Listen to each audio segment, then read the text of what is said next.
Ladies and gentlemen, welcome back once again to Samuel Adams Returns. Those anti federalists, they did. They absolutely got it right. And I keep proving that to you each and every week as we continue to see what? We are seeing the total exposition of the way the anti federalists said that this government could be taken apart if you really understood it and if you took and utilized every aspect of what then has become part of law through all these many years. Worse in what we're seeing is at the state level. Over the many years, as I describe in the article, actually the essay on completing Welcome to the United States of Venezuela, please go read the essay. You're seeing the link in the bottom. It's on the page at samueladamsreturns.net. You can find it there. And, bottom line is we're going to talk about one aspect of this because Alex de Tocqueville, when he visited in 1832, and the real reason was to take a look at why did America have so few people in prison? Why was the American prison system so different than it was in Europe? I did a program on this a couple years back, but let me just give you the highlight. The highlight is that what de Tocqueville found is that in the justice system, they were kind of still using some fundamental biblical justice principles, that the people on the various courts were people that had a moral and virtuous context, and they understood that how compensation worked, how that former judicial, biblical judicial, and not what necessarily happened in all of the crazy England stuff, but they understood how common law was supposed to function. And as our constitutional types of, justice, law, legal system began expanding hugely, what we saw is that we are where we are today. And what I did on an audio that is available through samueladamsreturns.net of Bastiat, my whole forward introduction on that talks about that the laws are so innumerable, that the Justice Department doesn't even take and look at how many cases they do by what law it is. It's just by, what precedent, and the thing that they're acting on is how they know. And even from a crime perspective, when they look at the crime statistics, it's like what's bubbling at the top. So when we're seeing right now, I think one of the most egregious moves by a federal judge against what were supposed to be just easy, go drop the charges, because the Justice Department doesn't want to pursue General Flynn anymore. No, what we're seeing is that they're going out there and asking other former, guess who? Yeah, if you haven't done your homework on this one yet, ladies and gentlemen, it is interesting. So Sullivan is a Clinton appointee, and then the former justice that he brought in to take and look at all of the supporting evidence as to why Flynn should remain guilty is another who? Another knucklehead. I'm sorry, a Clinton appointee. So, yeah. And the fact that Obama, when you read the documentation, I've been reading all of that documentation, and it's sickening. It's boring to read unless you like legal junk. But the bottom line is that our justice system has been corrupted. So one thing that kind of wraps it all in as we start De Tocqueville came here and he saw that about the justice system, but then he started looking at different aspects of what happens in the Constitution, doing some comparisons, looking at every aspect of it, including then looking at what was going on in the various churches. And de Tocqueville, being a Catholic, he took and he spent a lot of time with the various priests throughout the states. And then he also talked with the Protestant pastors. I mean, the guy did a lot of homework. There's 4 volumes to read through. And it's just amazing reading of what was going on in 1832. It's not that far from the time that the Constitution went into effect in what? 1789. Yeah. So de Tocqueville, when he was trying to describe the evil that could take and impact a democratic republic, a constitutional democratic republic, he was seeing all these things out on the continent. He and a man by the name of Bastiat, who I've talked about before. So the one here, one quote that I want to go over that I think is what we're seeing with the governors, we're seeing with the career bureaucrats. Unfortunately, President Trump got sucked into all the bureaucracy. But here's a paragraph that I think was very interesting about our present medical bureaucracies and our manipulative, what we now know as socialist governors. And even the Republicans, like the one we have in Ohio, he acts more like a socialist than he's acting like anybody reasonable. But once again, that's because our health director is an Obama girlfriend, okay?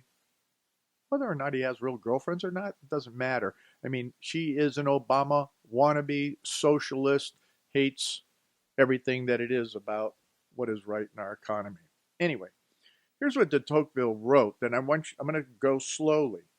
And then we'll carry over into the second and obviously the third segments on this. But you can read a good portion of the unpacking of this again at samueladamsreturns.net. So here we go. Above those men arises an immense and tutelary power that alone takes charge of assuring their enjoyment and of looking after their fate. It is absolute, detailed, regular, far-sighted, and mild.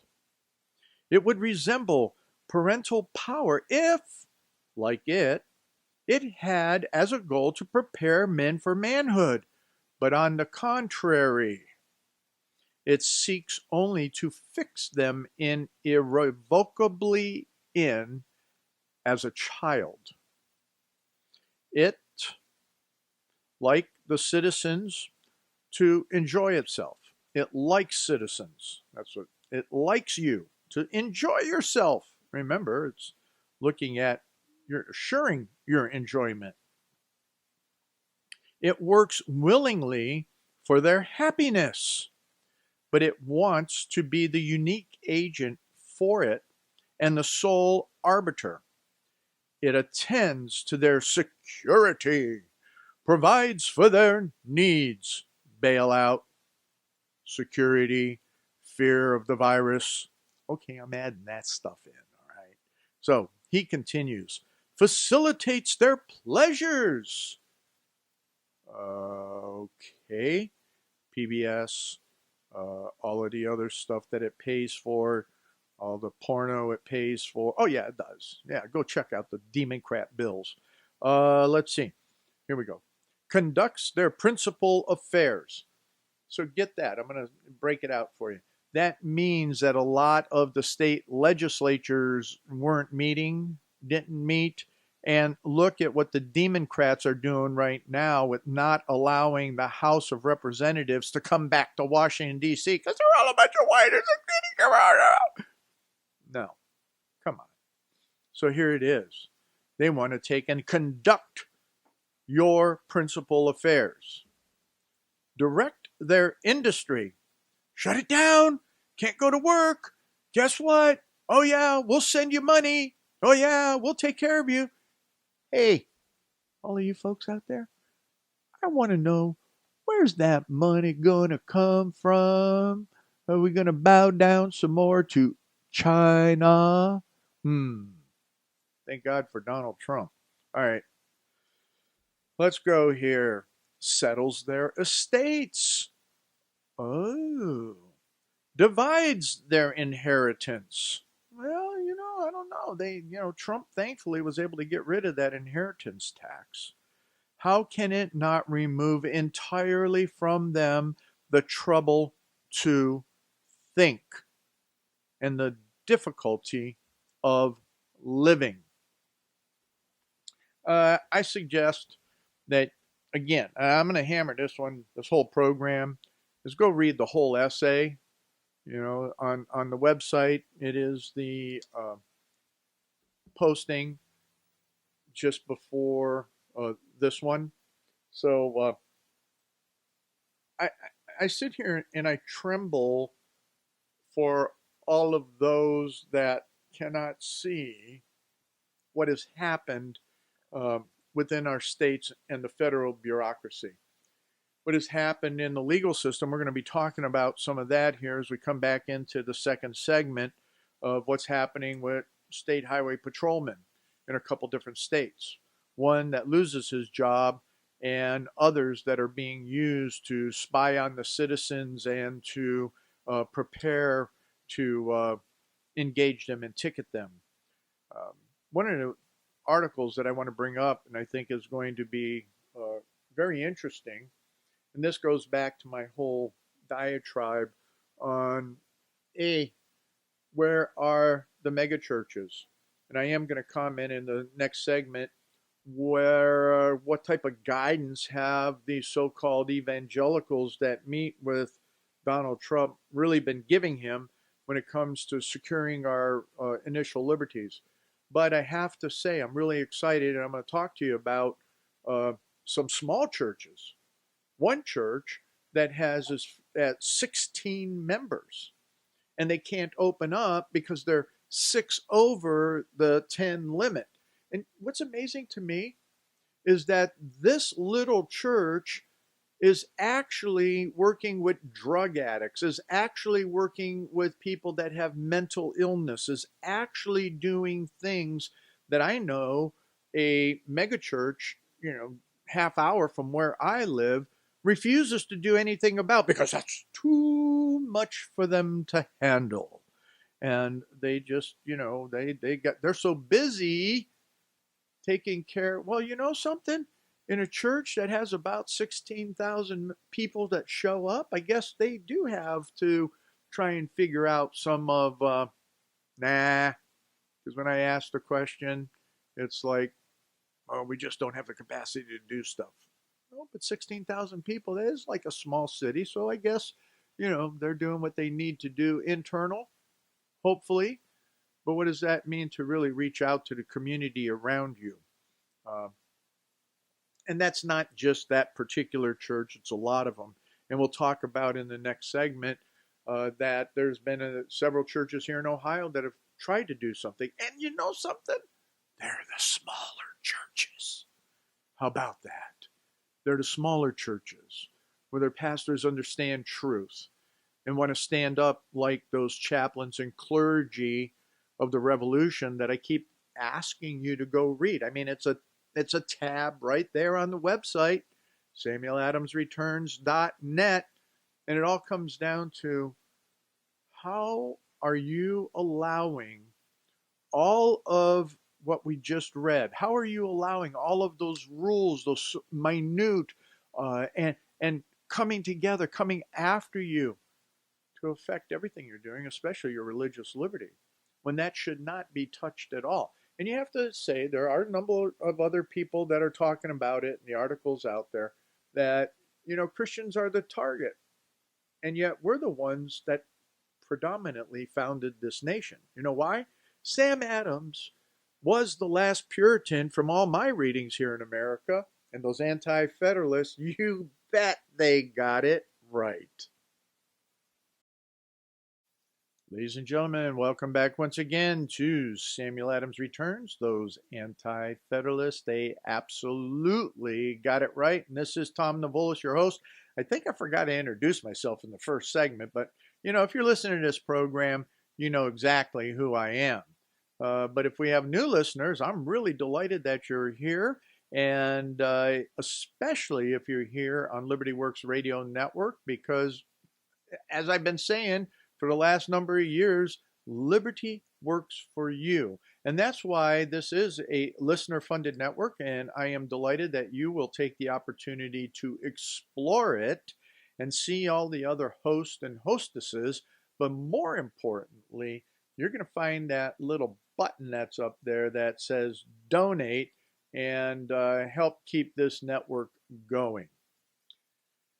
So, in helping keeping things going, the portion of de Tocqueville's summary of what was happening, especially as he was trying to describe what we now know as socialism, and as it expanded into its crazier parts, Marxism, we see that at some point in time, de Tocqueville talks about, and I didn't bring it out to you, but it goes to the point that these people, these governors, these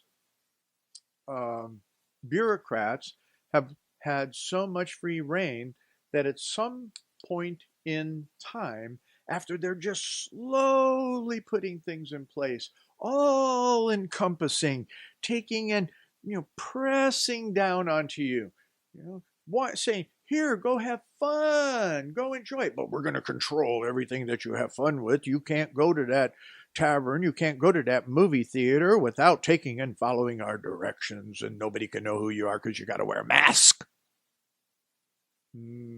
Really? Oh, they want to control it. They want to take and give you every pleasure. But there's a price tag attached to it all. So much so that you look at the state of Pennsylvania. And once again, I have not found, there's other references I could use, Newsmax, a whole bunch of others, but, to all of you that do not like conservative values, you would say, oh. But nonetheless, we're going to go with Breitbart because I think they're quick and snappy from my perspective. But here, Governor Wolf threatening Pennsylvanians to cover for his own failings. Well, more than that, Governor Wolf has taken and he's shut down that state of Pennsylvania so hard and tight, and he really targeted several of the counties, and I'll slowly open up these other ones, that the counties said, no, we're not listening to you. We're going to open up the way we want to open up, which you have to go back and you have to go to programs that I already have posted on the lesser magistrates. That is the job of local government and governance, is to stand up for their constituents in the larger political framework. That's called the lesser magistrate. And that lesser magistrate and those county commissioners and all of that are standing up against Governor Wolf are absolutely spot on. But when you take and you look at a lot of the other articles, the other news features that are out there, Governor Wolf is a total socialist. Nah, he's a communist, because you can find the article there, and I'll post it down in, and it has been on the promo, and I'll post it down in the notes here for the program. He actually told, I got to go find that quote.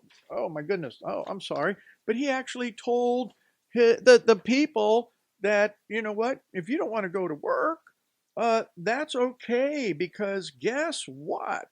I'll make sure that you take and you get paid. I'll make sure that you get your unemployment and all of that, so that you don't have to, go back to work if you don't want to go back to work. Come on. Oh, here it is. Here it is. This is what Governor Wolf said.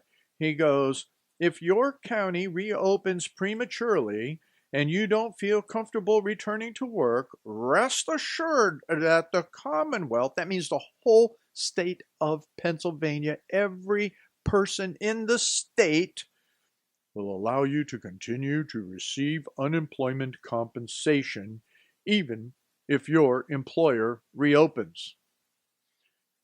There's going to be a lot of lawsuits around that. Now, here's why I'm going to tell you why is because an employer, unless they took the federal money, an employer doesn't have to hire anybody back.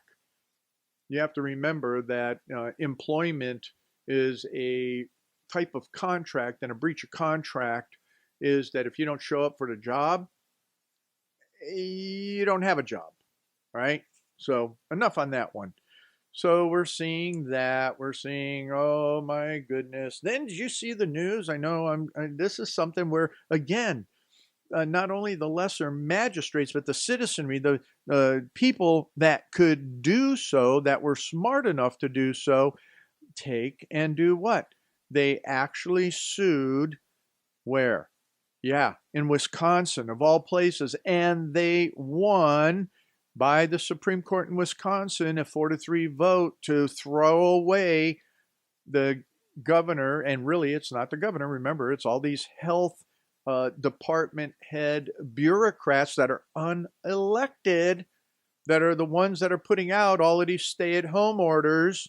And the governor just goes, oh, yeah, put them out. We need you to put them out. Yeah, well, in Wisconsin, we see that their Supreme Court, I know, old news, they're a few days old, their Supreme Court there said, yeah, guess what? That bureaucrat doesn't have the authority to do that, so rock and roll. But, of course, the communist area of Madison, Wisconsin, immediately imposed, because they were going to be allowed to take, and local governments, including the counties, and rightfully so, counties and cities, it was correct, could take and impose the different types of types of safety things they wanted to do. But hey, there you go, and it proves it 100% again that those commies in Madison are just that. And they want to restrict and control every movement. Oh, it goes back to what I read about de Tocqueville in the first segment, as well as what's there, and I don't think I mentioned it in this segment. Go read the essay that I have up there right now on, yes, welcome to the United States of Venezuela, the unpacking of de Tocqueville. All right, here we go. Now, what's next? Good stuff. Okay, so I mentioned to you earlier, and I loved it. When I saw this article this morning, I went, yes! And it's churches across U.S. file lawsuits against Democrat governors. The Democrat governors are the ones that are primarily shutting things down, but I have not yet seen in Ohio where this Republican de swine has taken in giving more leeway to churches. I checked this morning as far as the rules and regulations of opening up, and I haven't seen anything in that regard. Now, it may have happened, or it may have come through on a site that I did not see, but at the time that I am, bringing you this program, I didn't see it for Ohio. Now, here we go. Churches across the country are filing lawsuits against the Democrat governors who are not including them among essential services. Now, see, these pastors are getting it right. According to what occurred during the great pandemics, if you want to call them that now, during the American Revolutionary period, the smallpox, the typhoid, the number of different diseases that were coming out and infecting towns, as well as infecting the army. The churches stayed open. The churches were the place where they were mandated as essential, the churches. And the pastors understood they were essential, and they needed to be out there serving their communities, bringing continuity in the middle of all of this. But you know what? Hey, look here. it's easier to take and do a live streaming, especially for all of the mega churches. And we'll live stream our service. Yeah, okay, that's fine and dandy. That's fine and dandy.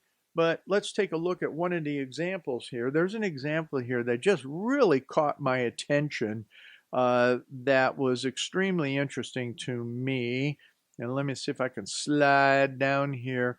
There was this little church that I kind of mentioned in the last segment as we were closing out. Now, here it is, uh, down in Virginia. It's called the Lighthouse Fellowship Church, which does not have internet and cannot flip a switch to do broadcast online. So, Pastor Wilson, and this is not Doug Wilson of Christ Church in Idaho, because they did some phenomenal stuff of outdoor uh, and having their services in cars, and Doug's been doing a great stuff. But this happens to be another Pastor Wilson down there at Lighthouse Fellowship. He took and he wanted to protect the health and safety of 16 people. That's his congregation. Yet, because the church has 6 more people than the 10 allowed by the governor, the pastor is being criminally charged. Wow. This unequal treatment of churches is insane, said a Matt Staver of the Liberty Council. And in there you can see, so there's a lot both on the East Coast, West Coast. There's churches in Oregon, California, Virginia, and Maine that are filing these lawsuits. So some of these churches are kind of like little churches. Like I said, that one down there in Virginia, 16 people. How about the churches that have a few thousand people? 1, 2, 3, a few hundred, 5, 6, 700.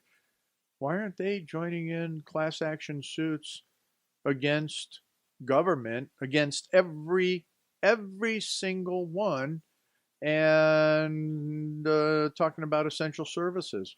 Why are they not taking and hammering on their legislature to do something about opening them and claiming that they are an essential service and should never be impacted in the manner upon which they are impacted?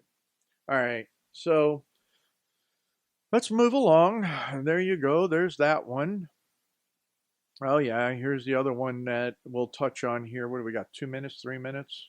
We got about 2 minutes left in this segment. Gretchen Whitmer, state police monitoring all of the conversations of Capitol Hill protesters. Go back again to what I said in the first segment regarding what de Tocqueville said, and what you have to read in the essay is that as you give the government these powers, they reach around you with all encompassing arms and gather you in and will take and trying to be that parent over you, and they're going to monitor your conversations. Now, you do that with a child, but as de Tocqueville was saying, they pretend to want to make you an adult, but in reality, they will keep you as a child. And we're going to monitor you. We're going to trace monitor you. So if you're around anybody that came down or got positive with the Chi-Com flu, we're going to find you. And in Washington State, they're going to knock on your door and mandate things from you or that you do. Oh, there's that move from a government that should be serving you and allowing you to make those adult decisions as our founders intended, to know that government which will take you in its arms and ensure your happiness, but control it in every manner whatsoever. I'm sorry, that's not what our founders intended. But as we've talked about, our churches have allowed it. our legislatures have allowed it. We're going to talk about that as we come back into the third segment. But Sam Adams said the revolution is now and not allowing it. And the Anti-Federalists, they're right in his corner too. Ladies and gentlemen, welcome back to this third segment of Samuel Adams Returns. Those Anti-Federalists, they did. They got it right. And for all of those that are coming back with me from Soaring Eagle Radio, which is WTTP 101.1 FM in Lima, Ohio, my Screaming Eagle friends, I sure am glad that you're back joining us. And we're going to jump right back into what we're talking about. I mean, I finished up somewhat in the last segment, in that second segment, about the churches that are taking and suing their governors, and that it's important that churches understand they have been and always will be the essential services in our communities. Now, with that, it's extremely important that you go to SamuelAdamsReturns.net. You go up into the menu up there and you click on that button, or it's not a button, it's a menu item for the what? Chaplains and Clergy of the Revolution, because there it makes it absolutely obvious that churches and clergy are essential. I mean, just go read the foreword to that book. You know, that we could have not won and fought the American Revolution if it wasn't for our pastors and our clergy that were essential. George Washington found them to be essential. So let's move on to something else that I began talking about as I was finishing up with, how the government, these governors, these healthcare professionals, bureaucrats, if you will, they're putting their arms around you. And again, go read that de Tocqueville essay to get the whole sense of it. I mean, just even if you read the blog portion of it, not the whole thing, you'll start seeing how insidious all of this is. And it was predicted in a way when you take and you look at what in the world is socialism. So here, sit down. If you're not sitting down, go ahead and grab hold of the horse's reins, baby, because you're going on a ride with this one. Michigan State Police are monitoring all conversations of the protesters planning to descend on the Capitol. Governor Gretchen Whitmer told reporters. So here's the two things. One thing I finished up earlier on this contact tracing nonsense, where they're going to come and they want to follow you. They want to know. And even in, I think it was up in King County, in the Seattle area, that they're mandating that when they open up the restaurants, that guess what? The restaurateur has, if you go into restaurants in Washington State, you're going to have to give them your full name and contact information, your address and your phone number, because you're going to be eating in that restaurant. And if you get the Chi-Com flu, or somebody gets the Chi-Com flu in that day or time frame that you were there, they're going to come knocking on your door. They're going to want to test you because of the potential of contact. Anyway, it gets worse than that back up there in Michigan. In Michigan, what they got going on is that the last time that the activists met there at the Capitol, guess what? The cops captured everybody's cell phone information off of GPS signals and whatever else ways you can capture information off of a cell phone. And guess what? That data, they're analyzing that cell phone data, and they're trying to translate it in such a manner that where they're seeing the hotspots in rural parts of Michigan is from those people that were at that protest. And now, here it is. Doodum, doodum, doodum. The Probably should use a real sound effect. But the bottom line is now they're monitoring the conversations. It's all those that are planning to attend. Planning to attend. Hey, wasn't there a movie like that about, taking and trying to predict that you're going to create a crime and come after you? Because old Gretchen baby there said that she's going to take and make sure that the state police are ready to give them citations. Ouch. So that brings us then back to Seattle in this manner here is that, or Washington State in general, is we have a cop fired for posting videos complaining about cops enforcing stay-at-home orders because it's unconstitutional. So here you have a state highway patrolman that understands constitutionality. He must be a part of the Constitutional Sheriff's Association because when you have a constitutional law enforcement person, they would know as a lesser magistrate, and you could say in some senses that it should be up to the sheriff or up to the state highway patrolman's boss to be that person, but anybody that is there to and has a sworn oath in relationship to law, they're the people that should decide also what's going on with that law. And we as citizens, when we're going to court, that is our right and duty to judge the law. Judges jack you over, baby, when you go to court and they start giving you all these orders of what you can do or can't do as a jury. They're lying to you. They are taking and lying to you. You have the civic responsibility to judge the law as well.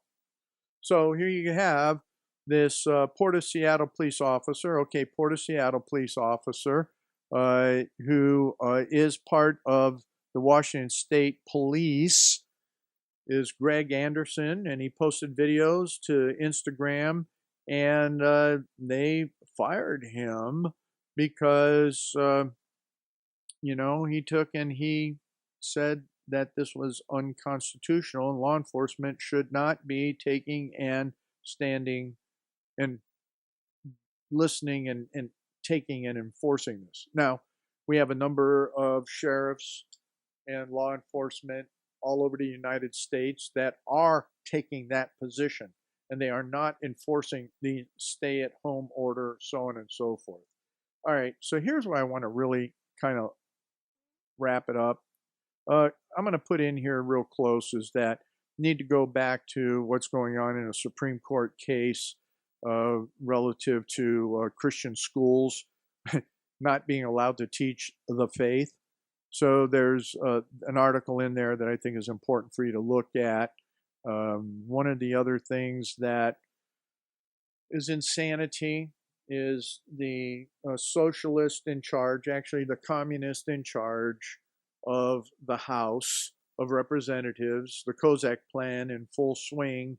Nancy Pelosi unveils her $3 trillion, 1,815-page coronavirus bill. I'm telling you, you need to go look at the stuff that's in there. This is everything that de Tocqueville was talking about as I unpacked it being funded. Okay? This is the power grabs of the government. This is the taking and other programs that I talked about where it is the full nationalization of the country in the form of a bailout. Bail them out, baby. Let's get the bail bucket because the ship is sinking. Blah, blah, blah, blah, blah. Yeah, right. So they want to bail out all of the different states and cities, and the majority of them are all leftist that are in there. There's $1.7 billion going to minority institutions. Go figure that out.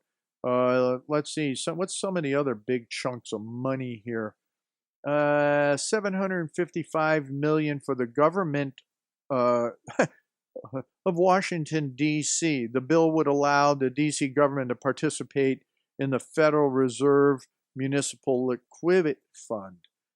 Man, why are you giving them money to go get money? That doesn't make any sense.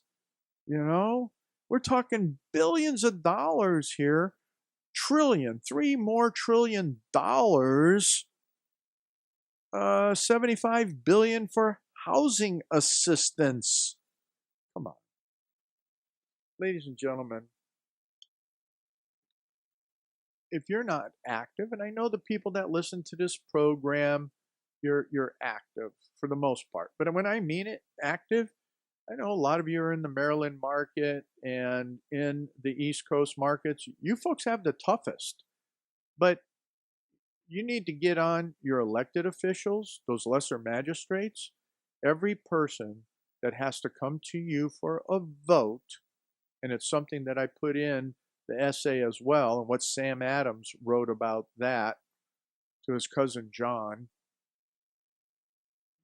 You need to take that vote and hold that as the leverage over these elected people.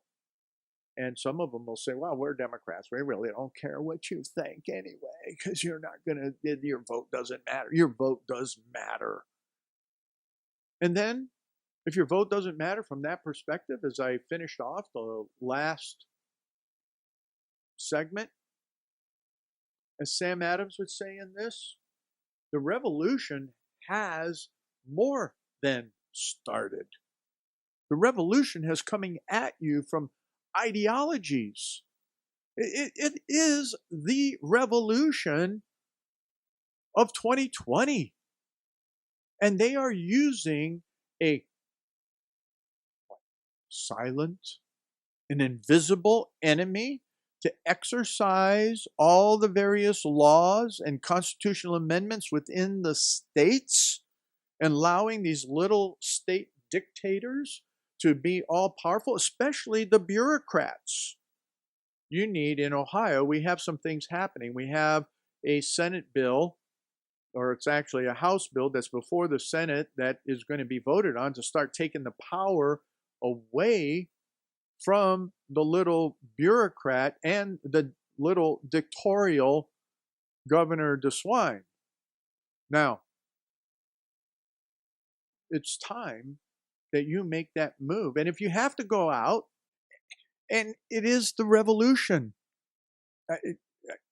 we have to take and understand that. We have to understand that these ideologies have been pressing in on us for almost 100 years. And where we are right now, I can't comprehend why it is that we can't grasp that. Oh, I take that back. It's because the educational system, it's everything that de Tocqueville talked about that's pushed in there. Our educational system is taking and dumbing down our people. And it's making our people industrious animals, just as de Tocqueville talks about. And the government is taking care of everything. They're taking care of all, as I said, I just can't iterate it enough. So when they're coming at all of this with the Pelosi bill and what she wants to do, they're actually now destroying our nation and doing what some of the Federalists wanted, consolidating the government. Because when the states and all these institutions and all of that are beholden to the government, they are owned by the federal government. The states and everything are absolutely owned by the federal government. And to the extent that some of the Federalists, that's exactly what they wanted. They wanted one consolidated government. And the undefined word that de Tocqueville was describing, and what I'm talking about in that article, and I clearly state, is socialism, and what it's now blown into is communism. But, ladies and gentlemen, you do have to act. We are at war. We are in not an ideological war anymore. We're actually in a war to take your rights away, force you to have vaccines, force you to wear masks, force you to do a lot of different things. This goes to that whole idea that our legislators and ourselves, without paying real attention, have given amazingly unleashed powers to these bureaucrats. Let's hope that we can raise up like Sam Adams and those anti federalists and challenge those elected. Come on back next week.